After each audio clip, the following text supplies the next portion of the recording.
Hi, this is Embry's Corner and I'm Embry and welcome back to my channel.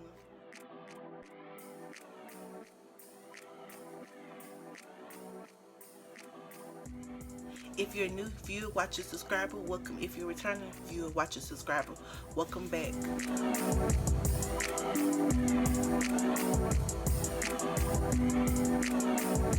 So I do have another video for you guys today. Today's video is a story time of sorts. It's like multiple story times in one. So today I had to work today, y'all. And like depending on, cause like I told you, I work inside of a mall. So like depending on where I'm at in the mall, I got like a view of like everybody. Depending on where I'm at in my store, I have a view of everybody that comes inside of my store through the mall. And like depending on where I'm at in the front, where I'm facing the door, where the parking lot is, I have a good view too. But I don't get to see as many familiar faces as I do coming through the mall. So this story time is about like people I met when I was in GD's classes, and some of the faces I came across and how I came across them again. So if you want to hear about this and some people I met, then stick around and let's get into this video. Alright, so let me just start off where I got this inspiration from. So as I've told you in previous videos and mostly GED related videos, I met quite a good bit of people in those classes. Like I met a wide range of people. Most people with different circumstances. You know, maybe they I know one girl that had got to her 12th grade year, but something happened with the graduation test, and this was why the graduation test was still going on. Something happened with the graduation test, and she had failed the part of it. She took all of it, but she had failed the part of it. And so she went back to summer school to retake the test, and she failed it again. So then she had to go back and do it again. Well, when she went back the second time to do it again, something had happened, and like it basically like kicked her out, and she had like to start all over again, even though she technically had finished the remainder of her. Even though she technically had finished all of her 12th grade year, she had finished all 4 years. For some reason, it just like they would not, the school system would not let her take that test again, so she had to start back all over again. So they told her that she would basically have to repeat her 12th grade year again, and which was pointless because she had just completed her 12th grade year. She just didn't pass one part of the graduation test, so it kind of, she ended up having to start all over again. So she came to GD classes. That's just like one example of a person. But anyway, you know, that's just like one example of how people might have had how people may have ended up in those classes. So I'm gonna give you three stories. I'll start with the first one. But first, let me tell you why I even came up with this. So the day while I was at work, I was standing in the back entrance into the mall, and I seen this guy that I actually recognized that I went to GD classes with, and his story is gonna be one of the stories I tell. So let's get into this. All right, so like I told you, like I just said, I met a wide range of people, different types of people with different reasons for why we all ended up in the same place. You know, everybody's story is different. Some stories were, you know, pregnancy related. I got pregnant. I didn't see how I was going to finish school and raise my child, so I dropped out, raised my child, and I decided to come back to school to get my GD. Some dropped out because they were pregnant and came to GD class. They thought, okay, well, maybe I can get my GD before I had my baby, and I can go ahead and start working after I had my baby. And some of them had other reasons as to why they did not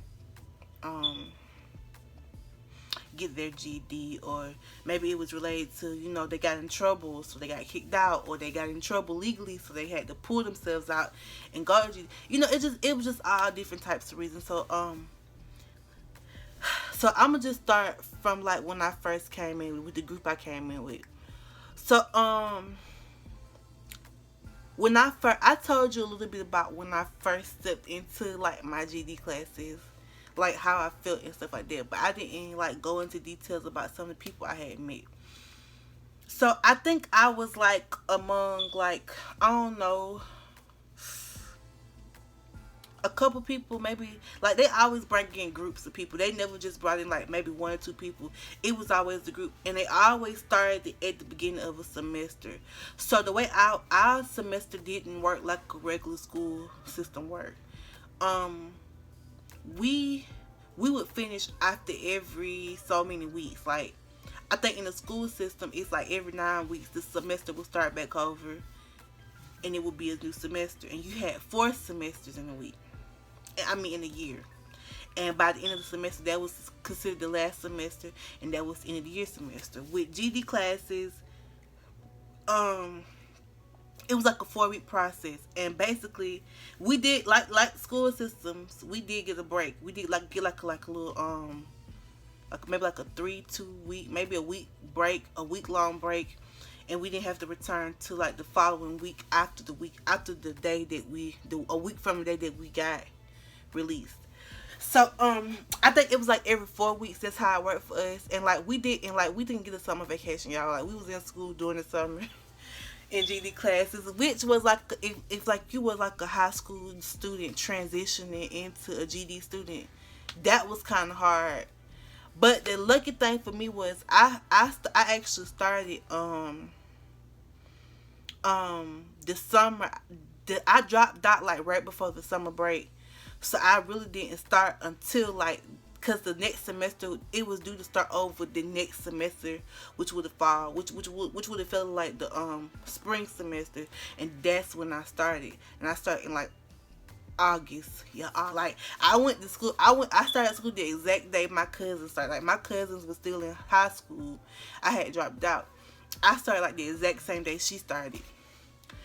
And so like I said, they never just like bring in one student. They bring in a group of students, unless like maybe they just didn't get like a high number of students. Now what you didn't know, what I didn't realize was then, and I do now, that they had a wait list. And I guess the wait list wasn't as heavy as it was after I had got in there. So like if you didn't get in there right away, you basically got waitlist, and when a seat became available, then they would like who was ever on the next to get a seat would get a seat. So if like 5 seats came available, then 5 people got entered into the program. If 10 seats came available, then 10 people get entered into the program. It just depended on how fast people got out. And when I was coming in, people was getting out pretty fast, like really quickly. And so sometimes in those classes you come across people from different countries. Like some people migrate over here from, like, I know I had Chinese, we had Asians, we had an African woman. It's been like a lot of people that done, transfer over.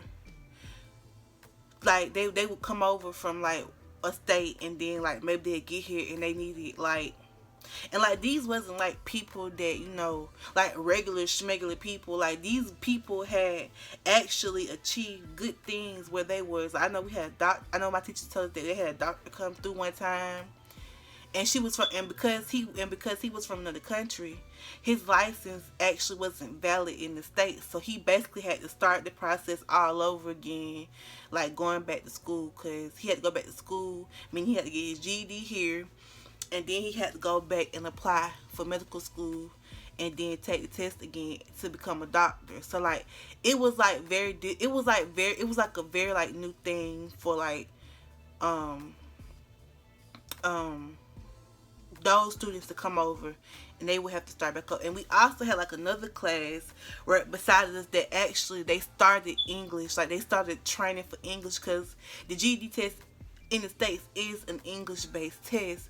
So like if they could fix it where like you could have it done in Spanish, but I think most of them, because they was going to be living here.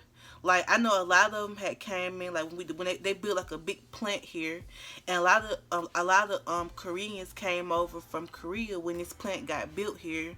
So like they ended up, and some of them ended up having to, learn a whole new language. They had only been, they had only known one language, which was their native language. So when they came over, they had to learn a whole new different language. And some of them came over, and maybe they had wives or um people in their family that had like good jobs back where they came from. They was doctors, lawyers, nurses, and they had to come over here and they had to start all over again. And I'll never forget, that was this African lady. She used to do hair, and I think she still do hair. And she was in our class one day. That was this other lady, a white lady. And I don't think I'm not gonna say this woman was racist, because I don't believe she was racist. But some people are really, really funny about, like, and this is like when I first, like, when I was fresh in the class, like fresh. I think this girl, I had been like months, and then this girl came in after me, and this woman had been there away before I was. I'm not gonna get too much into detail on her because like there's some things about her that I don't want to get out with for protection of her privacy and stuff like that. But this woman, like I said, some people are very offended. Like if you're not from here and you speak like a different language, and they catch you sometimes speaking in a different language around, like maybe with somebody else, or with like a family, something, some people tend to get irritated about that, and I don't understand why. Because if that person speaks that language, then that's just their native tongue. I think it's very brave when you can speak. I think it's a very good thing when you can speak more than one language.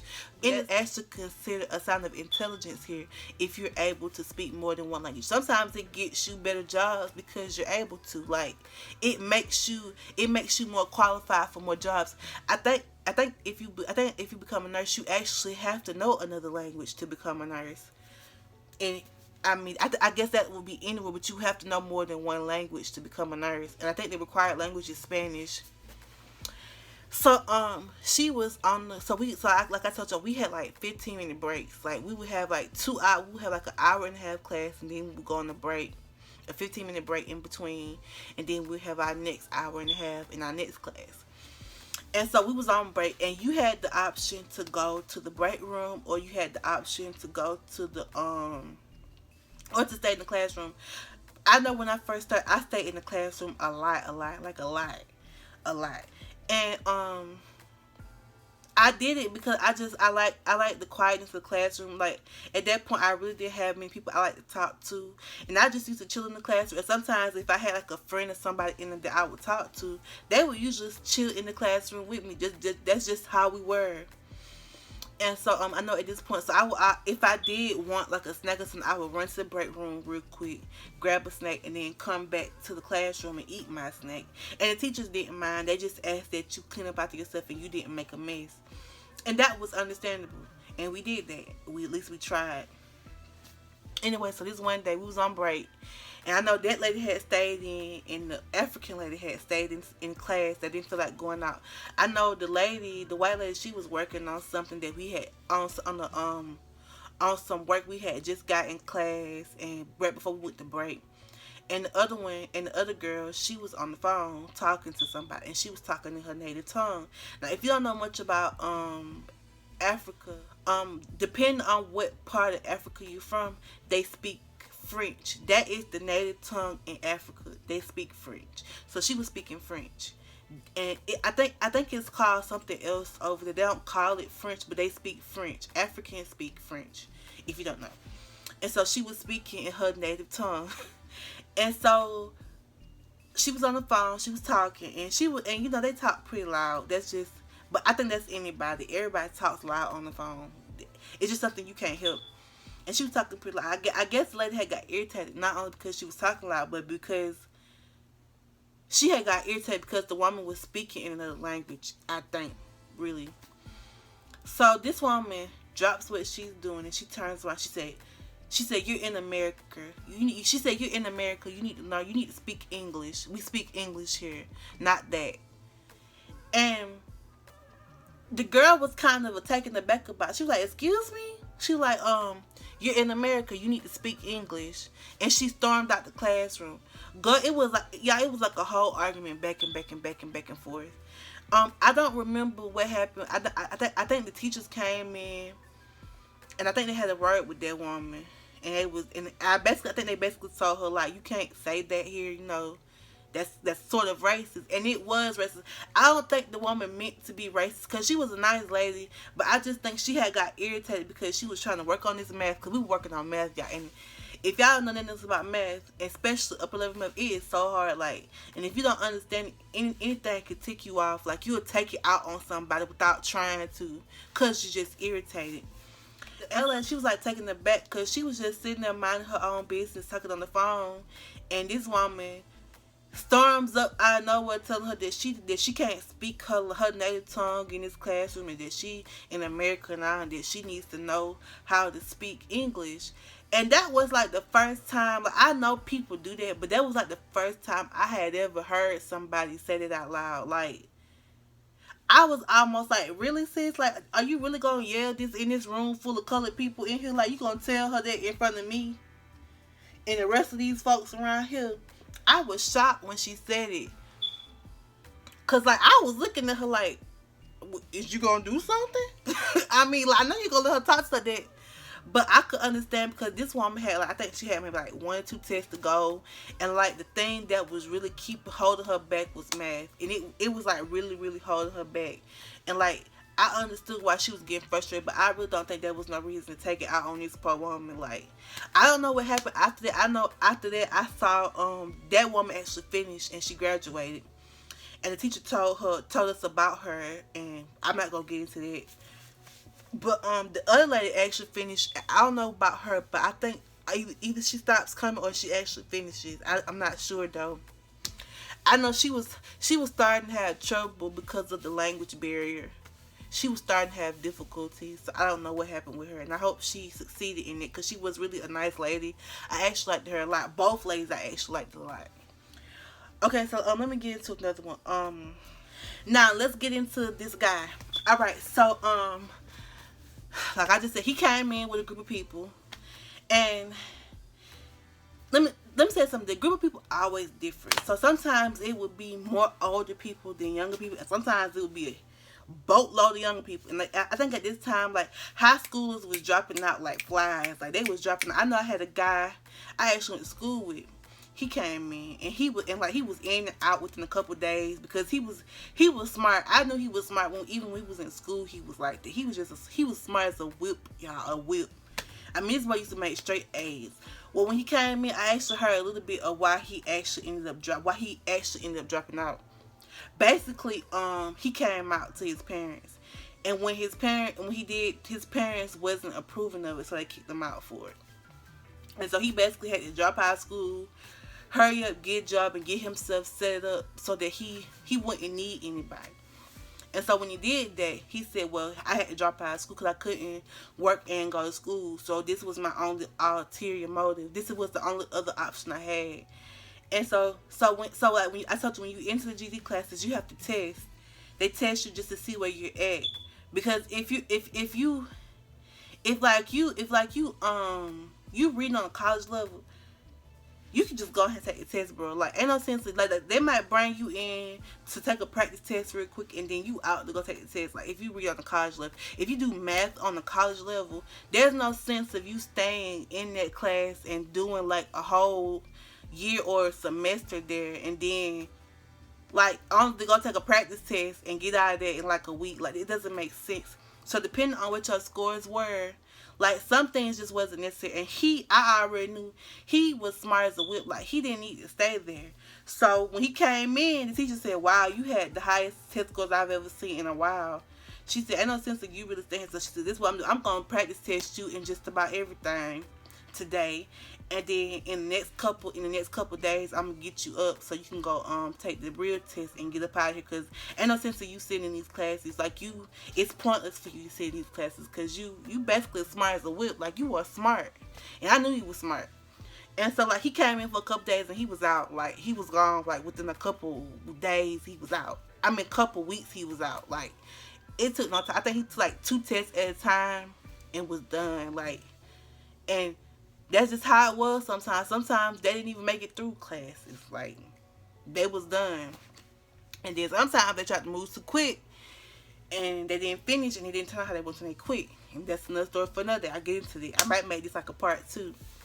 So anyway, like I said, this group of people, it was a group of young people that came in. And so at this point, I had got into the GED classes.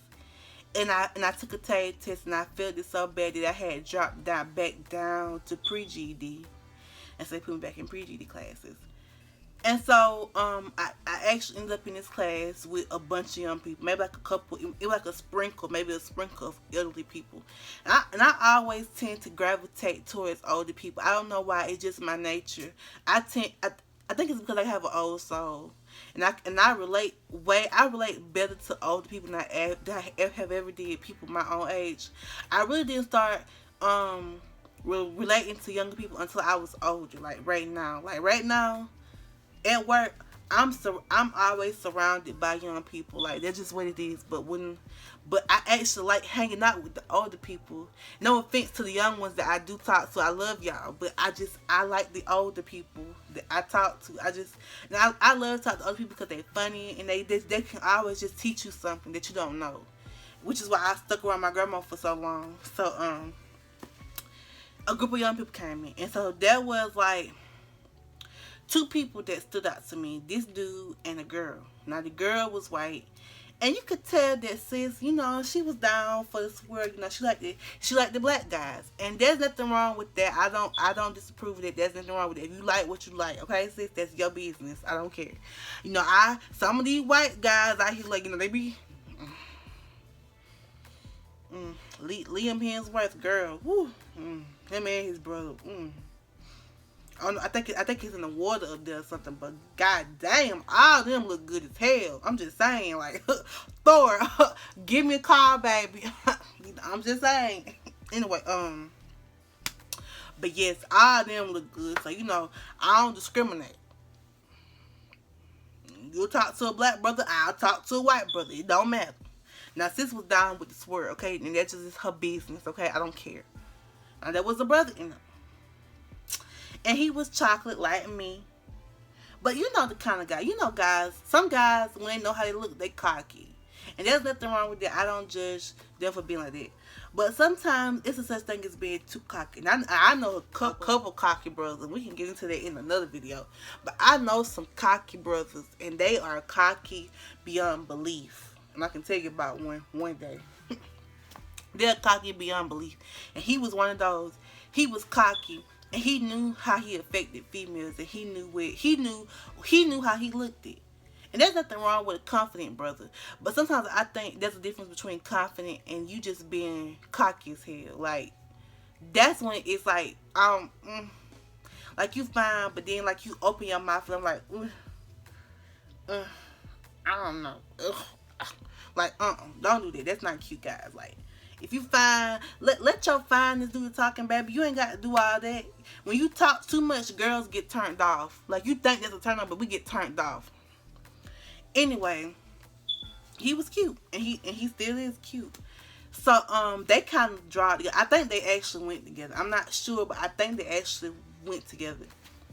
But like, I don't know, she used to kind of rub me the wrong way, because she was one of those girls that I feel like when I was in high school, like, she would have been with the black girls, and she would have been always trying to crack jokes on me. Maybe because low-key she wanted to be like me, or maybe because, I don't know, whatever the case may be, she was just trying to fit in. But I feel like she was always trying to crack a joke at my expense. Maybe not out loud, but like, I used to say things and she would laugh. And I remember one time I was talking about my mom. And I'm gonna be honest, my mom, she dated a lot. She does. She dated a lot. Now, when you young and you single, you can do that. That's what you can do. Now, the only thing about my mom was she was young and she was single and she had a child. Now, her dating life didn't affect my life none. My life still remained the same. I still had school. I still was a child. I still was her child. And I still got to see my mama. You know, nothing changed with me. Everything was good on my end. And I can go to a little bit about my mom's dating life if you would like, but I'm not going to do that today. I was talking about my mom in the class. I said she was single and she dated a lot of guys, and there's nothing wrong with that. And he said, "Oh, your mom's a hoe." I said, no, brother. I said, she dated, not slept with. She dated a lot of guys. See, guys tend to think that anytime a woman is dating more than one guy, that means that they're usually sleeping with more than one guy. See, the thing about a woman is they're not a man. We're full well capable of dating someone and never actually sleeping with them. Unlike a guy, they think that if I'm dating you, then we got to be sleeping together because we're dating. If I'm dating you, I'm trying to get to know you. I'm trying to see what type of person you are. If you somebody I could see myself with maybe later on, maybe permanently. You know what I mean? That's what dating is. But most guys, they wires get reconnected and they get that misconstrued for, oh, we sleeping together. No, that's not what that means. If I'm dating you, that means I'm dating you, but I'm also looking. I'm browsing. I'm carousing. Like, you may not be the only guy I'm talking to. I may be talking to somebody, a George over here, or a Jim over here, or a Tom over here. That here, like, you never know who I might be talking to.